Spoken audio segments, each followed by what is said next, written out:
Hello प्यारे बच्चों, Excel की सीरीज़ में आपका स्वागत है। आज हम आप लोगों को एक्सेल में तीन नई चीज़ें बताने वाले हैं डेटा टूल्स ग्रुप से। जैसे पहला एक ग्रुप आपको दिखाई दे रहा है बेटा यहाँ पे, इसका नाम है text to column. Text to column क्या होता है? बहुत ही सिंपल है, बहुत ही आसान चीज़ें हैं जो आपको हम शीट 2 पे करके दिखाएंगे। थोड़ा सा इसकी जूमिंग बढ़ा देते हैं तो आप लोग, ताकि आप लोगों को समझने में आसानी हो। ठीक है, देखिए टेक्स्ट टू कॉलम क्या होता है। जैसे कभी आप लोग काम कर रहे हैं और गलती से आप लोग क्या करते हैं, कोई मैटर को एक साथ लिख देते हैं। जैसे आपने लिख दिया नेम और कामा लगाया, आपने लिखा रोल नंबर, कामा आपने लिख दिया हिंदी, कामा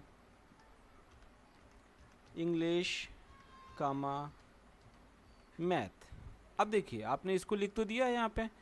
अब हम ये चाहते हैं कि जो आपने लिखा हुआ है ये सारे वर्ड अलग अलग कॉलम में डिस्ट्रीब्यूट हो जाएं अपने आप। बहुत ही आसानी के साथ हो सकता है। तो इसमें करना क्या है, देखिए पहली चीज़ ध्यान रखिएगा कि अभी हम क्लास में देख रहे थे कल कि कुछ बच्चे गलती कर रहे थे, वो ऐसे इसको सिलेक्ट कर ले रहे थे। तो ये नहीं करना है आप लोगों को। ठीक है, आपको क्या करना है कि आपने ए वाले कॉलम में केवल लिखा है तो आप उस पर क्लिक करिएगा। के बाद आप यहाँ से जाइएगा टेक्स्ट टू कॉलम ऑप्शन में। जब टेक्स्ट टू कॉलम ऑप्शन में जाएंगे तो यहाँ पे आपको convert text to column wizard दिखाई देगा, जिसमें 3 स्टेप होता है। पहले स्टेप में आपसे पूछ रहा है कि डेलीमीटर, क्या पूछ रहा है? डेलीमीटर। डेलीमीटर तो सब लोग समझ आए हैं। जैसे कामा वगैरह आप जो लगाते हैं, टैब है, स्पेस है जो लगाते हैं ना, इसी को क्या बोलते हैं हम लोग? डेलीमीटर बोलते हैं। ठीक है, तो बस यहाँ से आप बढ़ जाओ चुपचाप आगे। यहाँ पे नेक्स्ट में यहाँ पे आपसे पूछेगा कि कौन सा डेलीमीटर आपने यूज़ किया है। आप उसको बोलो कि यहाँ पे हमने कामा लगा रखा है। ठीक है, जैसे आप कामा पे टिक करते हो देखते हो कि आपके सारे टेक्स्ट यहाँ पे एक एक खाने में अलग हो गए हैं। ठीक है, बस आपको यहाँ से क्या कर देना है, नेक्स्ट कर देना है। अच्छा, एक चीज़ और ध्यान रखिएगा, अभी यहाँ पे आगे हम आपको अदर का यूज़ बताने वाले हैं। ये क्या करते हैं, यहाँ पे आप थोड़ा नेक्स्ट पे जाइए, क्लिक करिए और फिनिश कर दीजिए। देखो बच्चों, अलग हो गया ना, आसान है। अब इसी में थोड़ा सा आगे एक आपको और चीज़ दिखाता हूँ। जैसे आपने यहाँ पे नेम था, यहाँ पे लिखा अमित, फिर आप यहाँ पे लगा देते हो हैज़। क्या लगा देते हो? Has symbol. रोल नंबर आपने डाल दिया 100, फिर हैज़ लगाया, मार्क्स डाल दिया, फिर लगाया, मार्क्स डाल दिया, फिर हैज़ लगाया, फिर मार्क्स डाल दिया। ठीक है, और अब लगाने के बाद आप देखते हो कि इस बार हमने यहाँ पे कामा नहीं यूज़ किया है, बल्कि क्या यूज़ किया है बेटा? हैज़। हैज़ क्या होता है? एक स्पेशल सिंबल होता है। ठीक है ना, तो फिर से आप इसको अलग करने के लिए कहाँ जाओगे? टेक्स्ट टू कॉलम ऑप्शन में। ठीक है, यहाँ पे आपसे पूछेगा डेलीमीटर है, हाँ भाई डेलीमीटर है, यहाँ से आप नेक्स्ट करा लो। नेक्स्ट हो गया। फिर यहाँ से आपसे पूछेगा अदर। अदर में आपने क्या लगाया है, तो आपको बताना पड़ेगा जो आपने यूज़ किया है, दैट इज़ हैज़। हैज़ लगाया आपने और इसे क्या कर दिया? नेक्स्ट। जैसे नेक्स्ट करेंगे अब देखेंगे बेटा कि ये अलग हो गया ना। बहुत ही आसान है, कोई दिक्कत नहीं। ठीक है, तो सब बच्चों को समझ में आ गया होगा कि टेक्स्ट टू कॉलम कैसे करते हैं हम लोग। नेक्स्ट अब हम यहाँ पे अगला ऑप्शन देखने वाले हैं, रिमूव डुप्लीकेट। नाम से ही पता चलता है, कहता है कि जो भी आपके डेटा रिकॉर्ड में रिकॉर्ड डुप्लीकेट आ गए हैं उसको कैसे हटाओगे। अच्छा, इसकी ज़रूरत पड़ती क्यों है? जैसे मान लो कि आप लोग एक मार्कशीट बना रहे हैं स्कूल में अपने, उस मार्कशीट में आपने गलती से कोई एक नाम और भी डाल दिया तो उसका भी रिकॉर्ड जनरेट हो जाएगा। या किसी कंपनी में आप जॉब कर रहे हैं, वहाँ पे आपको पे स्लिप बनाने के लिए दे दिया गया और गलती से आपने किसी एम्प्लॉई का नाम दोबारा डाल दिया तो गड़बड़ हो जाएगी ना। तो उस चीज़ को मैनुअली अगर आपको नहीं समझ में आता है तो आप उसे क्या करेंगे, कंप्यूटर की मदद से रिमूव करा लेंगे। जैसे मैं यहाँ पे दिखाने की कोशिश करता हूँ।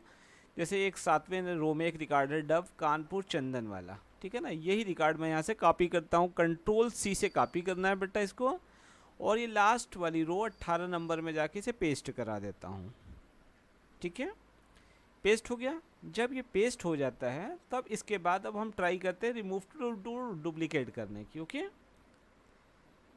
अब आप लोग को क्या करना है बेटा कि इसको पहले क्या करो, यूँ सिलेक्ट कर लो। ठीक है, सेलेक्ट हो गया। यहाँ से जाओगे रिमूव टू डुप्लीकेट ऑप्शन में क्लिक करोगे तो बताएगा कि ये सारे फील्ड को मिला के हमें चेक करना है या किसी पार्टिकुलर फील्ड के अकॉर्डिंग ही मैचिंग होने पर हमें उसे रिमूव मान लेना है। तो नहीं, आपको क्या करना है कि सारे फील्ड के अकॉर्डिंग करना है, ठीक है, क्योंकि तभी आपको रिकॉर्ड पता चलता है कि सारा डुप्लीकेट है कि नहीं है। तो जब आपने सारे फील्ड पर टिक लगा रखे है तो बस आपको यहाँ से ओके करना है। अब ध्यान से देखिएगा आप लोग कि नीचे वाला रिकॉर्ड जहाँ मेरा माउस दिखाई दे रहा है रोल नंबर 18 पे, यही रिकॉर्ड अपने आप इसमें से रिमूव हो जाना है, ठीक है। ओके किया जैसे ही देखिए बताया कि 1 duplicate value found and removed, सब लोग को दिखाई दे रहा है, ठीक है। ये मैसेज आएगा, इसके वजह से आप यहाँ से ओके कर दीजिए, ठीक है। तो रिमूव भी समझ में आ गया होगा मेरे ख्याल सारे बच्चों को। तो बहुत इजी है ना बेटा दोनों। अब एक ऑप्शन और आपको बताऊंगा, बहुत प्यारा ऑप्शन है, इसका नाम है डेटा वैलिडेशन।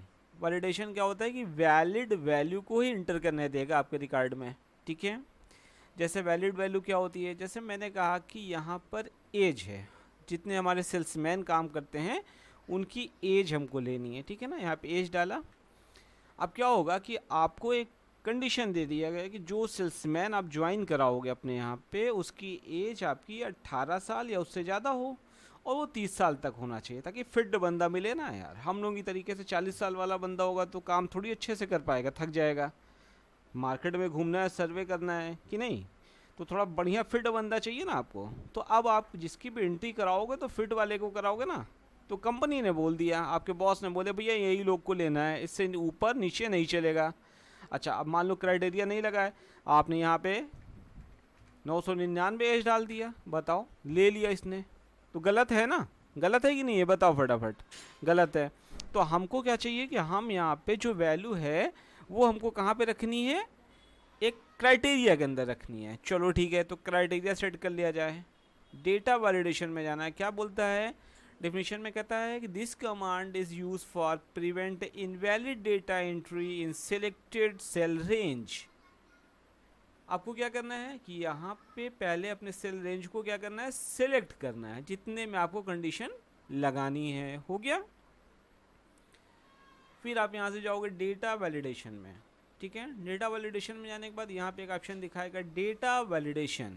डेटा वैलिडेशन पे आप जाएंगे तो डेटा वैलिडेशन में आपको 3 चीज़ें दिखाता है यहाँ पे, सेटिंग, इनपुट मैसेज और एरर, ठीक है, अलर्ट, ठीक है। आप यहाँ पे जाओगे सेटिंग ऑप्शन में, ठीक है, और यहाँ पे आपको क्या दिखाई दे रहा है बेटा, एक वैल्यू दिखाई दे रही है, that is called any value. Any value का मतलब होता है हम यहाँ पे कोई भी वैल्यू डाल सकते हैं, ठीक है।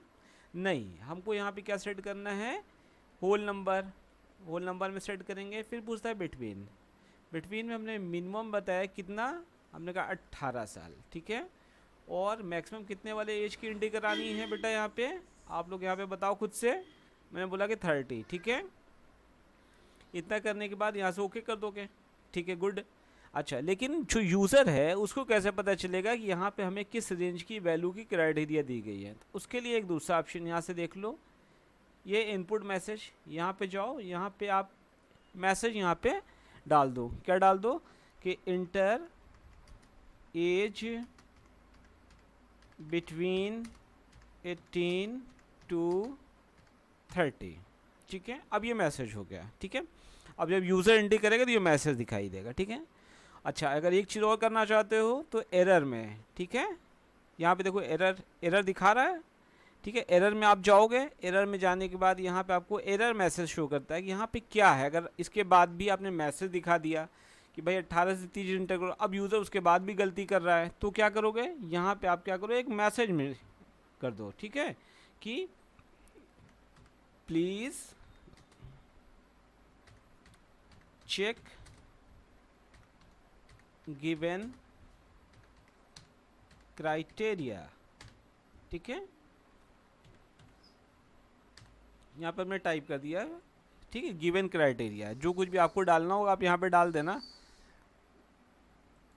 ठीक है, यहाँ पे, ठीक है, चेक, ठीक है, गिवन क्राइटेरिया करके ये ओके कर दिया मैंने, ठीक है। अब देखो यहाँ पे सेल में दिखा रहा है ना कितना एज सेट करना है, हमने कहा यहाँ पे 20 ले लिया, हमने कहा कि 17 मैसेज आ गया ना, प्लीज़ चेक गिवन क्राइटेरिया, ठीक है। तो कभी भी आप कोई भी गलत क्राइटेरिया की वैल्यू इसमें इंटर नहीं कर सकते, ठीक है। तो अब सारे बच्चे अपने आप से क्या ट्राई करने वाले हैं, यहाँ पे सब लोग यहाँ पे जैसे लिखेंगे हिंदी का मार्क्स, ठीक है, हिंदी, ठीक है। अब हिंदी के क्राइटेरिया में आपके कॉलेज ने, आपके ऑफिस ने, आपके स्कूल ने लगा दिया कि किसी भी बच्चे को 40 से कम नहीं देना है और 85 से अबव नहीं देना है, ठीक है। तो आप लोग क्या करोगे, हाँ कोई बता रहा है, ठीक है। क्या करना है यहाँ पे चांदनी, यहाँ पे जाना है और यहाँ पे डेटा वैलिडेशन में जाना है ना, ठीक है। फिर क्या करना है चांदनी, सेटिंग में, ठीक है। हाँ पूजा बोलो यहाँ पे क्या कर दें, होल नंबर, चलो ठीक है कर दिया। बिटवीन ही रहने दें क्योंकि 2 कंडीशन देनी ना, ठीक है। कंपनी ने कितना बोला था, 40 कम से कम देना है बच्चे को मार्क्स, और कितना मैक्सिमम बोला था, चंदन बताएगा। हाँ चंदन 80, ठीक है चंदन, ओके।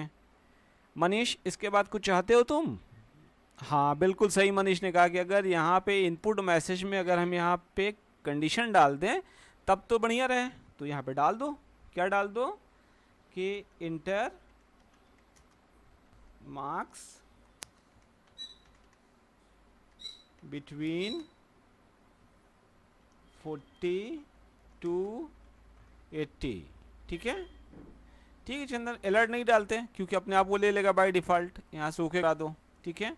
आ रहा है, सब लोग कर लेंगे, कोई दिक्कत नहीं है। अब हमारा फेवरेट मान लो कि अंबुज आ गया, इसको हम चाहते हैं हम 89 दे दें, ले लिया, ठीक है। 96 ले लिया, इसका मतलब यहाँ पे कुछ गड़बड़ हो रही, क्या गड़बड़ हो रही, क्योंकि हमने पूरे रेंज को सिलेक्ट नहीं किया था। यही बताना मकसद था कि आप लोगों को रेंज सिलेक्ट करना बहुत ज़रूरी। देखो मैंने यहाँ नहीं सिलेक्ट किया ना, आप लोग सोचा अरे सर ये तो ले लिया, ये तो ले लिया, ये मैंने जानबूझ के छोड़ रखा था आप लोगों को टेस्ट करने के लिए कि दिमाग आप लोगों का काम कर रहा है। किसी ने नहीं बताया कि सर यहाँ पे रेंज सिलेक्ट करना है, ठीक है।